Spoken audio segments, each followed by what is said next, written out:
မနက်ကရှင်လောင်းလဲဝဲခန်းနာလိုက်ပုံမြန်အားကြပါရတော့ ဟုတ်ပါတယ်ခဏလှပမှုတင်မှာပြည်ဆောင်ကြတာလို့ အလှမမျက်နာလေမော်ကျွမ်းနေလိုက်ပုံမြန်လက်ကောက်ကတက်ချွန်းချွန်းစိတ်နဲ့ကက်ကတက်ဖြက်ဖြက်ဆွဲကြိုးကလေပင်ကြိုးမတက်နဲ့တက်နိုင်ပါတော့ ဒါပေါ့မိမရာစဘာပဲနှံ့အထွက်ကျင်းတော့ရွှေငွေမရှာအလူဌာနပြုတ်နိုင်ကြတာကိုကွာ ဘလို့သိညာနဲ့ထွက်ကောင်းတဲ့တော့ချက်ကိုရှင်သိထားရလား အဲ့ဒါဘယ်လိုတဘောလဲကောင်းကမျိုးဆိုပြောပြပါလား ဒါပေါ့လွယ်လေးပါဗျာဘာသီးနဲ့စိုက်အထွက်သေးကြတာဇာမနီတယ်ဗျဘုံငင်းနဲ့အမြဲဇာမနီကိုမောင်းတစ်ထောင်းထောင်းနဲ့ခင်းနေခြင်းနေကျွန်တော်တွေ့တယ်ဗါတဲ့အရေးသွေးပြည့်အလေးချိန်မှန်စေတနာတန်ပြီးအဖိုးတန်လှဒီရောသာမှာဆိုဇာမနီတယ်ဗျ ။အိုးတော်စဉ်းစားမနေနဲ့မြန်သွားဝယ်သုံးညမယ် စိတ်ချမိမဇာမနီမျိုးသာအမြန်ပြေးဝယ်ပြီးတော့ဒီနိုင်ငံထွက်မိုက်ချက်ကဝင်ငွေလိုရတော့လိုက်ကြအောင်မိမရာ ။ငကတ်ဆွဲကြိုး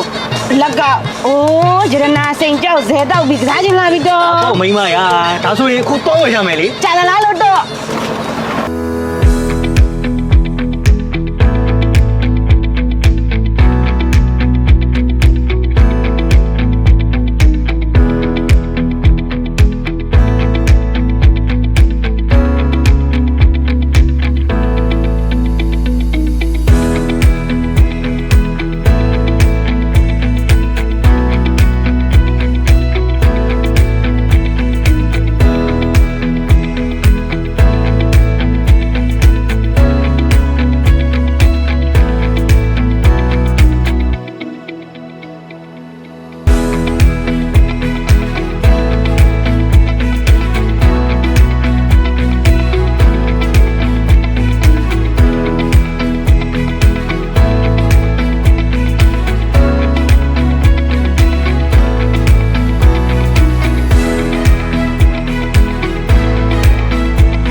ဇာမနီကွန်ပေါင်းအထွက်တိုးလို့ဝင်ငွေကောင်းစီဝါတိုးချိန်ရောက်ပြီဟေး